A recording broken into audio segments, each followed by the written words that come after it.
हरे कृष्णा। सभी का स्वागत है। भगवत गीता का सुंदर पाठ चल रहा है। श्री कृष्ण हमें दिव्य ज्ञान दे रहे हैं। अध्याय नंबर 7 जिसका शीर्षक है भगवत ज्ञान।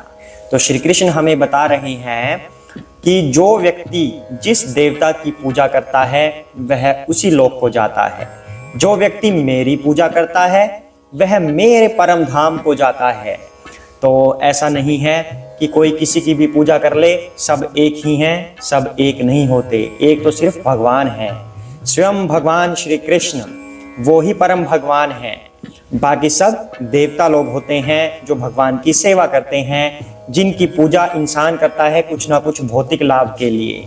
तो यही भगवान कहते हैं कि अगर देवताओं की पूजा करोगे तो उनके लोग जाओगे, मेरी पूजा करोगे तो मेरे परम धाम जाओगे। आगे श्री कृष्ण अब क्या कह रहे हैं उनकी वंदना करने के बाद ये जानते हैं। हरे कृष्णा। ओम ज्ञानतिमिरान्धस्य ज्ञानाञ्जनशलाकया चक्षुरुन्मीलितं येन तस्मै श्री गुरुवे नमः। श्री कृष्ण चैतन्य प्रभु नित्यानंद श्री अद्वैत गदाधर श्रीवासादि गौर भक्त वृंदा। हरे कृष्णा कृष्ण कृष्ण हरे हरे, हरे राम राम राम हरे हरे। हरे कृष्णा। आइए पाठ को आगे बढ़ाते हैं। अव्यक्तं व्यक्तिमापनं मन्यन्ते माम बुद्धयः परं भावं जानन्तः मम व्ययम् अनुत्तमम्। हरे कृष्णा। बुद्धिहीन मनुष्य मुझको ठीक से न जानने के कारण सोचते हैं कि मैं पहले निराकार था और अब मैंने इस स्वरूप को धारण किया है। वे अपने अल्प ज्ञान के कारण मेरी अविनाशी तथा सर्वोच्च प्रकृति को नहीं जान पाते। हरे कृष्णा। अब भगवान ने यहाँ पर निराकार का भेद बताया है। श्री कृष्ण कहते हैं कि जो अल्प बुद्धि होते हैं वे मुझे ऐसा समझ लेते हैं कि पहले मेरा कोई आकार नहीं था, बाद में मैंने आकार ले लिया।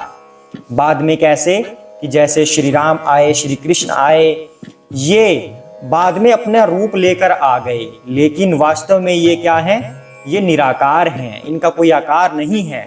बाद में लीलाएं करने के लिए रूप ले लिया। तो इनको श्री कृष्ण कह रहे हैं कि बुद्धिहीन मनुष्य, बुद्धि नहीं है।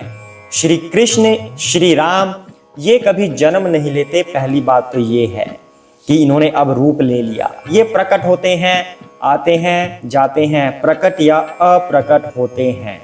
इनका जो आध्यात्मिक लोक में जो रूप है श्री कृष्ण का सच्चिदानंदमयी रूप है, जो निराकार वाली बात होती है, वो उनका प्रकाश है जो उनकी योग माया से निकलता है। भगवान के शरीर से, दिव्य शरीर से जो प्रकाश निकलता है, वो प्रकाश जब दिखता है तो उसे मान लेते हैं कि ये निराकार है।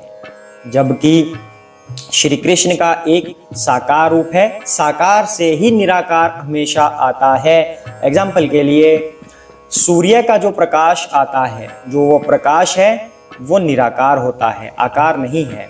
जो स्वयं सूर्य है उनका आकार है, वो साकार रूप में है।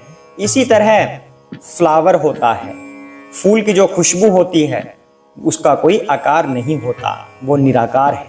लेकिन स्वयं फूल वो साकार रूप में है। इसी तरह भगवान का एक साकार रूप है, उनके दिव्य शरीर से जो प्रकाश निकलता है उसका कोई आकार नहीं होता, इसलिए उसे निराकार कहते हैं। जो ये निराकार शब्द है ये कहाँ आता है?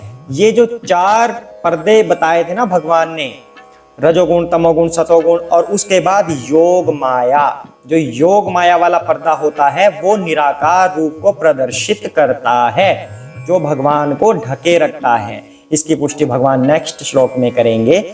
तो यहाँ पर भगवान कहते हैं कि वे अपने अल्प ज्ञान के कारण मेरी अविनाशी तथा सर्वोच्च प्रकृति को नहीं जान पाते। अविनाशी, भगवान का कभी विनाश नहीं होता। अब मंद बुद्धि वाले कह सकते हैं, मतलब भगवान कह रहे हैं ऐसा कि जो बुद्धिहीन मनुष्य होते हैं वो ऐसा भी कह सकते हैं, राम कृष्ण आए थे, कृष्ण ने जन्म लिया था, देव की माँ के गर्भ से जन्म लिया था, फिर मृत्यु भी हुई थी, जरा नाम के व्याध ने उनको तीर मारा था तो मृत्यु हो गई, तो वो भगवान कैसे हुए?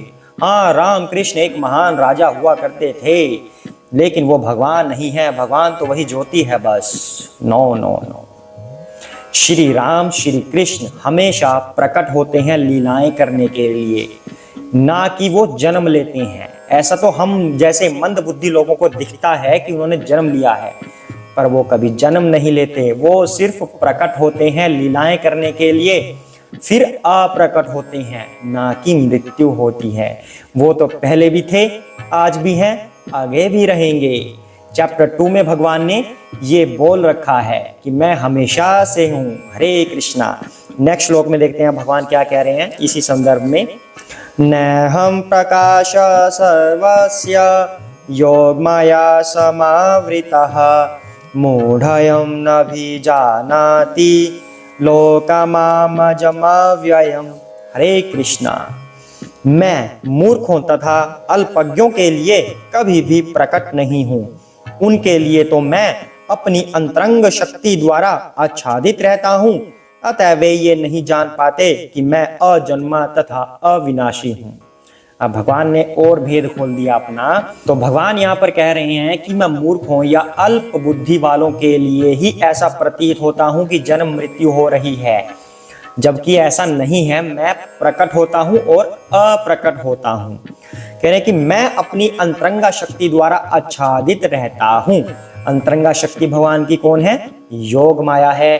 तो ये बात पहले हो चुकी है कि 4 तरह के पर्दे होते हैं जो भगवान को हमें देखने नहीं देते, हमारे सामने लग जाते हैं।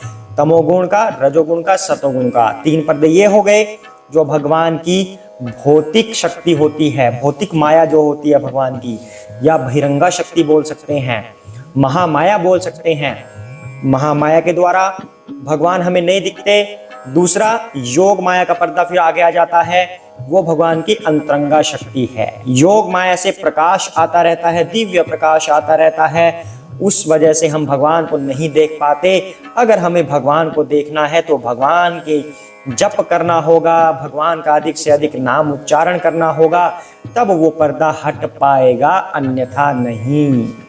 ये श्री कृष्ण यहाँ पर कहना चाहते हैं कि अंतरंगा शक्ति के द्वारा मैं आच्छादित हुए रहता हूँ बुद्धिहीन मनुष्य के लिए। तो वे ये नहीं जान पाते कि मैं अजन्मा तथा अविनाशी हूँ। अब वो यही कहते हैं, जैसे कि पिछले श्लोक में भी हमने ये चर्चा की है कि श्री राम श्री कृष्ण वो आए थे पर फिर वो चले भी गए, लेकिन ऐसा नहीं है। भगवान प्रकट होते हैं, अप्रकट होते हैं।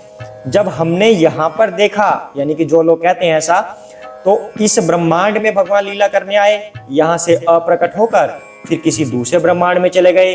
अनंत कोटि ब्रह्मांड है, तो भगवान कभी किसी ब्रह्मांड में जाते हैं, कभी किसी ब्रह्मांड में जाते हैं, लीलाएं करते रहते हैं।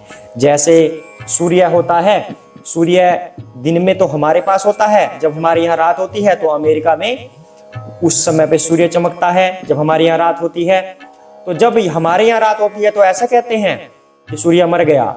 नहीं, सूर्य जीवित है, पर वो दिन के समय हमारे यहाँ पर लीला कर रही हैं, मतलब दिन भी उन्होंने ही किया हुआ है। और जब यहाँ पे रात हो गई, मतलब वो कहीं और लीला कर रहे हैं। सूर्य तो पहले भी थे, आज भी हैं, आगे भी रहेंगे। इसी तरह भगवान होते हैं, लेकिन बुद्धिहीन व्यक्ति यह समझ नहीं पाता और समझ लेते हैं कि भगवान का जन्म मरण होता रहता है। हरे कृष्णा। आज हम इन्हीं 2 श्लोकों पर मंथन करेंगे। तो भगवान यहाँ पर कहना चाहते हैं कि मैं सिर्फ एक निराकार रूप नहीं हूँ। निराकार में भी भगवान छिपे हैं, लेकिन वो पूर्ण पुरुषोत्तम भगवान नहीं है, उससे आगे भी उनका एक स्वरूप है। उस स्वरूप को हम जान सकते हैं भगवान का नाम उच्चारण करके, भगवान से प्रार्थना करके कि हे प्रभु, मैं आपके दर्शन नहीं कर पा रहा, कृपया आप अपने इस प्रकाश को कम कीजिए। ये प्रकाश मुझे आपके दर्शन नहीं करने दे रहा, मैं इस प्रकाश का तेज सहन नहीं कर पा रहा। जब हम प्रार्थना करेंगे तब भगवान उस पर्दे को हटाएंगे, उस प्रकाश को कम करेंगे और अपने दिव्य स्वरूप का दर्शन देते हैं। हरे कृष्णा। जय श्री कृष्ण चैतन्य प्रभु नित्यानंदा, श्री अद्वैत गदाधर श्री वसादि गौर भक्त वृंदा। हरे कृष्ण कृष्ण कृष्ण हरे हरे, हरे राम राम राम हरे हरे। हरे कृष्णा।